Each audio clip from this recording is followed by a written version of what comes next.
Did you know you can determine what you want your shapes and buttons to look like before you insert them?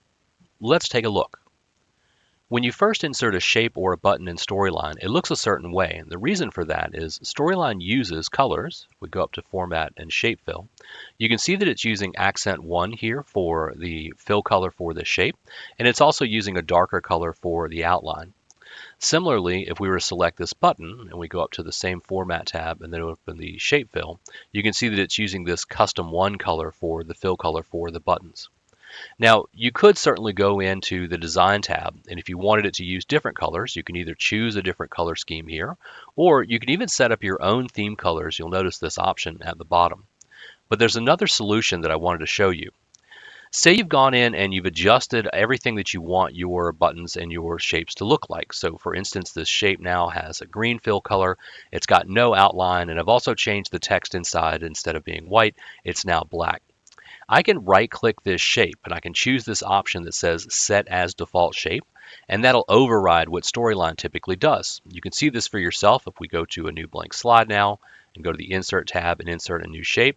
It doesn't even have to be the same shape. It can be a completely different shape if you would like.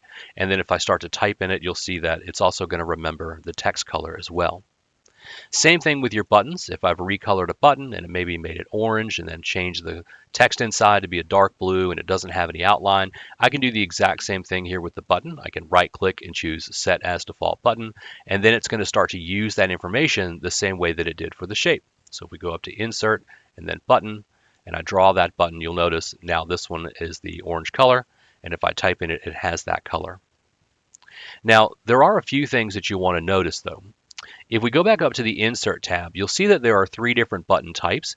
It does consider each of these a different button. So if I were to grab the other button here at the top and draw this one instead, see that it's still blue. Same thing with that other button that's got the more rounded edges here at the bottom. It's going to consider each of those a separate button. So you would want to make those changes individually to each of those different types of buttons.